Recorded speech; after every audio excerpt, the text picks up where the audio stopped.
April 1st, 1873. In the dead of night, a massive passenger steamship, the SS Atlantic, approaches the Nova Scotia Bay at an alarming rate. The outlooker sees in horror of a massive rock. Although the SS Atlantic turned quickly, it was too late to save the ship. And within seconds, SS Atlantic began to sink into the rocky lands of Nova Scotia. Yet today, the SS Atlantic remains one of the most forgotten maritime tragedies of the 19th century. So let us remember the story of the SS Atlantic, a forgotten maritime tragedy. Hey everyone, today we are going to talk about a lesser-known, but absolutely tragic sinkings in history, the sinking of the SS Atlantic. Built in the 1870s, the Atlantic was designed a luxury steamship capable of carrying over 1,000 passengers between Europe and North America. Launched at October 28, 1870, it was a modern marvel of the time, and after her launch, SS Atlantic was fitted with her sails, the steam engine, and her equipments. In June 1871, she set sail on her first voyage, taking turns between Liverpool, England, and New Jersey, stopping briefly at Queenstown. She went through a comprehensive refit throughout her career, occasionally even having to replace and repair her engines. 18 voyages were made, and now the Atlantic prepared for her 19th. Her 19th voyage would commence on the 20th of March 1873, where he would be picking extra passengers on her stopover. Her passengers were loaded up with 152 crew and 615 passengers, who went inside to see the glory of the Atlantic's interior. And in 2 of the afternoon, the anchor was raised and the Atlantic steamed west, to Jersey.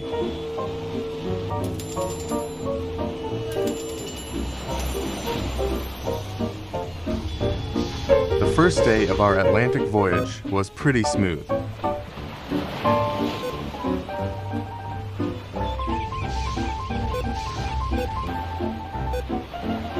In the early hours of March 21st, Atlantic rounded the southern coast of Ireland, with conditions favorable for the sails to be released, giving Atlantic that extra to-knot speed boost. Atlantic would later arrive at Queenstown and getting that extra 175 passengers. SS Atlantic would later depart from Queenstown and head towards Jersey. For days, the SS Atlantic would sail normally onto the ocean until on day 12, where everything changed. On Monday, a sunset of a storm was here. Atlantic was driving hard against the strong currents. Although Atlantic's engine was put to max power, she wasn't making her full speed, causing Atlantic to slow down and consume massive amounts of coal. When Chief Engineer Foxley was ordered to report the coal supply, Foxley wasn't completely truthful, although not by much. Captains had a tendency to often overexert their ships. One of the ways to lessen the coal consumption was by underreporting. Although it was illegal, Foxley still continued to underreport. Tuesday, March 25th, the winds have reached full force. It was terrifying. One even smashed the forward lifeboats to blips. It was hard to imagine how badly the storm was. Some of the passengers inside were terrified from the violent motions of the seas. It was one hellish ride. For days, Atlantic kept on pressing towards the storm. Passengers lived in fear, praying that they would pass this storm, and as the days passed, it actually did. The storm had seemed to end, although Atlantic was now in smooth seas. The storm made her voyage slow down. The passengers finally had a sense of comfort. As the storm ended, as it seemed the worst had ended. At this point, Atlantic was crawling his way to Jersey in order to ration the coal supply. On Monday morning, Captain Williams ordered another report of the coal supply and called a conference meeting with his officers. Atlantic was just 2 days from Jersey. and this was their last opportunity to divert to another port city, Halifax, to resupply on coal. At this point, the rate of what Foxley had been reporting the coal towards the captain, there was no way the ship would be able to reach New Jersey. However, during his assessment, he found out that Atlantic could still made it to New Jersey, and he had a decision to either tell the truth or to continue under report and send the ship into an unnecessary diversion to Halifax. At this point, if Foxley had just told the truth, it would be obvious that he was lying, and if he kept underreporting, he would damage the reputation of the captain and the company. It was pretty obvious on what he chose, and instead of reporting 160 tons of coal, he reported 127, ordering the captain to divert to Halifax. Atlantic changes course bound for Halifax later that day. Now with a lot less wind resistance, the storm had calmed slightly.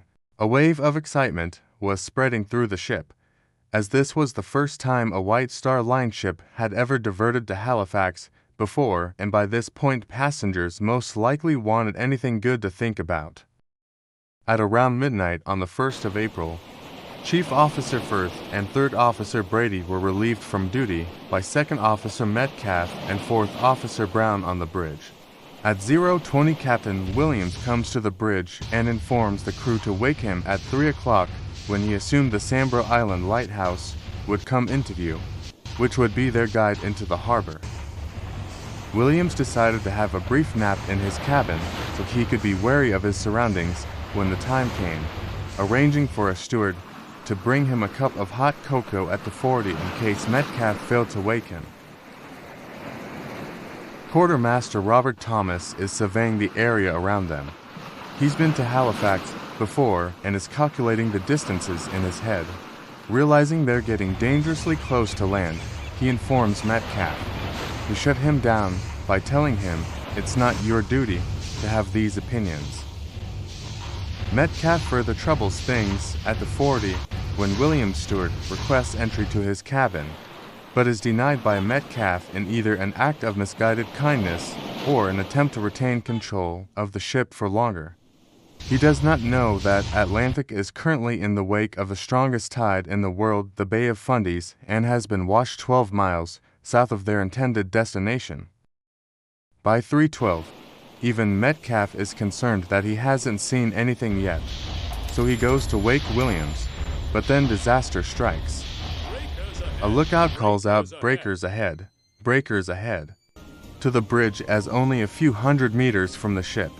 The silhouette of land begins to form.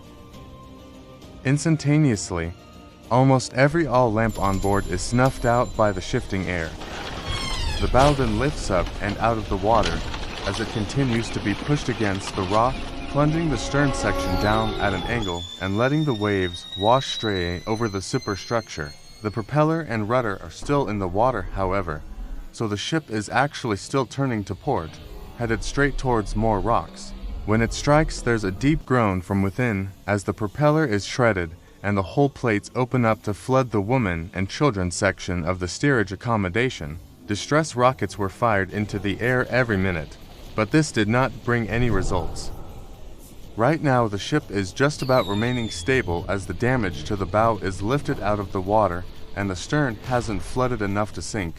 The crew know that this will not last, however, as the stern is not supported on anything, and once it loses enough buoyancy, will start to sink. Below decks, seasick passengers are struggling to even get out of bed, let alone find their way through the darkness and out onto deck. As the ship broke apart, many passengers and crew were thrown into the freezing waters. Those who survived the initial impact clung to rocks and debris, hoping for rescue. But the shore was not far, and the people of Lower Prospect could hear the cries for help. In one of the most heroic rescue efforts of the 19th century, the local fishermen braved the dark, stormy waters to save as many as they could. And this man was George Dimmock. Despite these efforts, the loss of life was staggering. Of the 952 people on board, only 371 survived. I'm not scared of the dark.